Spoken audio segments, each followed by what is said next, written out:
And it's so cool to be able to do this like multinationally. It's like we've gone global, which is really, really exciting. I was going to read a story about the end of the world all the way down here, and then I've changed my mind because I think nothing says love less than like the world ending. So I'm going to read a story about people who are born half shark instead. Because 8 to 90% of sharks, if you stop them in the water, not that you should, because sharks are big and they bite. If you stop a shark in the water, it will die because it needs the water to go through its gills in order to stay alive. That's how a shark breathes. And I thought, what had happened if somebody was born with all the traits of a shark? So this is called Shark Boy. Shark Boy couldn't stop. Just couldn't stop.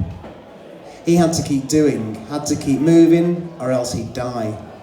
The doctors told his mother this moments after his birth, just like a shark, they said. And for his mother, a single parent, Shark Boy's early years were difficult and tiring. But if her son, her only family, couldn't stop, then she'd do her damnedest to be like that too.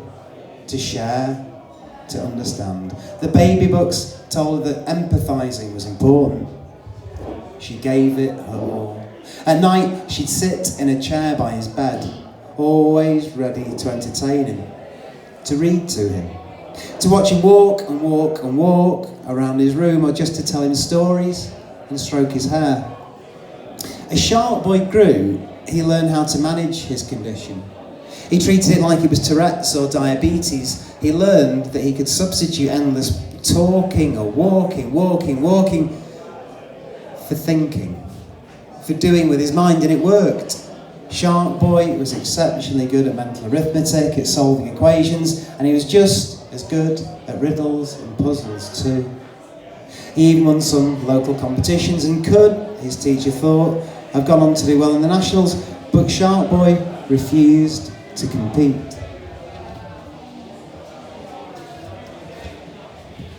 He was scared that if he won, he'd have less to concentrate on, less to think about. It scared him very much.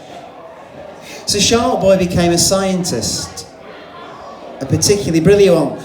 He specialised in quantum mechanics and should really have won a Nobel Prize for illustrating how it and Einstein's second theory were connected. It helps people understand Picasso too, which pleased him. He was in the cafe when the end came. He'd been working hard, hunched over a notebook, and he was beginning to really understand black holes and the Big Bang. There was a closer relationship between them than anyone could have suspected. A woman was sitting at the table next to him, and boy, was she beautiful. When she smiled at him, he shrunk into his suit, embarrassed. But his mind switched to the possibilities of love and sex and companionship. His mind thought about how she'd look, taste, feel, smell, sound. Shark Boy had thoughts of family. The kids they could have, what they'd be called, of how they'd do at school, what they'd grow up into, of how he'd feel when the house was all empty when they left. And he thought of them, him and the woman, as an old couple. Thought how he could love her wrinkles, her newness, her changed body.